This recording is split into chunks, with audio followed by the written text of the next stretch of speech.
মদিনার একজন যুবক, মাথায় লম্বা লম্বা চুল, মস্তানি চুল, আর টাকনুর নিচে পায়জামা পরতো, তার মানে মস্তান হিসাবে চলতো সমাজে। আল্লাহ রসুল মসজিদ নববীতে বসে বসে মদিনার ভালো ছেলেদের আলোচনা করছেন। তো ভালো ছেলেদের লিস্টে আলোচনা করতে করতে খুরাইমের নাম চলে এসছে। আল্লাহ রসুল বলছেন, নিমার রজুল খুরাইমান, খুরাইমান কতই না ভালো ছেলে, তার মতো নম্র, তার মতো ভদ্র, তার মতো আখলাকওয়ালা, তার মতো সুন্দর ছেলে মদিনার জমিনে অনেক কম আছে। তবে কিন্তু খুরাইমের মধ্যে দুটো খারাপই আছে। কি খারাপি?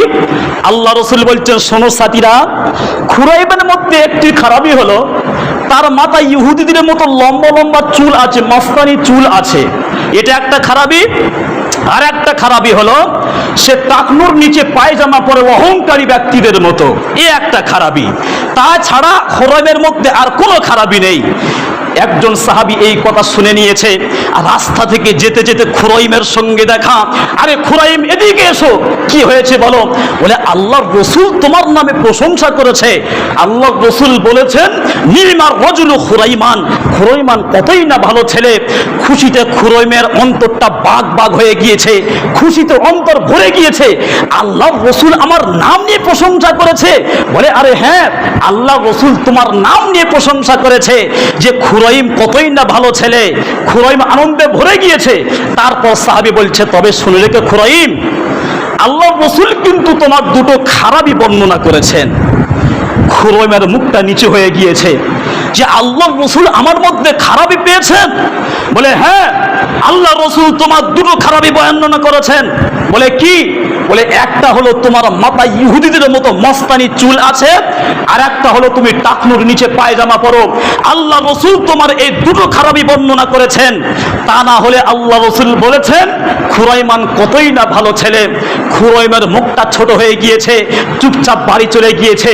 বাড়ি গিয়ে কাঁচি বা কোনো যন্ত্র হবে সেই জামানায়, নিয়ে চুলগুলো নিজে ধরেছে আর নিজে কাটছে, আর বলছে, ওরে বেঈমান চুল রে, তোর জন্য আমার রসুল নারাজ হয়ে গিয়েছে, এক সেকেন্ড আমি আর তোমাকে প্রশ্রয় দেব না। পাজামা কুচ করে কেটে ফেলে দিয়ে বলছে, তোমার জন্য রসুল নারাজ হয়ে গিয়েছে, তোমাকে আমি কেটে দিতে পারবো, কিন্তু রসুলকে আমি কখনো নারাজ করতে পারবো না। হাসরের ময়দান যখন শুরু হবে, নাফসি নাফসি করবে সবাই। আল্লাহ ওই খুরাইমকে ডাকবে, এসো খুরাইম, তুমি হাউজে কাউসারের পানি পান করে যাও। তো যেই 7 শ্রেণীর মানুষের কথা বলা হয়েছে, এই সমস্ত আমরা আমল করতে পারবো ইনশাআল্লাহ। 6 নম্বরে কি 5 নম্বরে কি 4 নম্বরে বলেছিলাম আমার খেয়াল নেই, যে ওই মানুষ আল্লাহর আরশের নিচে জায়গা পাবে যে ডান হাত দিয়ে দান করেছিল, বাম হাত বুঝতে পারেনি। তার মানে নফল দান সদকা করেছে।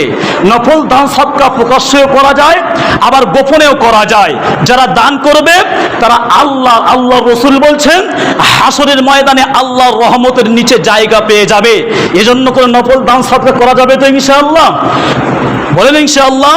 আমরা বেশি বেশি করে ওই সমস্ত দান সদকা করব যেগুলোর সওয়াব চলতেই থাকবে, যেগুলো জারি থাকবে, যেগুলোকে আল্লাহ রসুল নিজের ভাষায় বলেছেন সদকায়ে জারিয়া।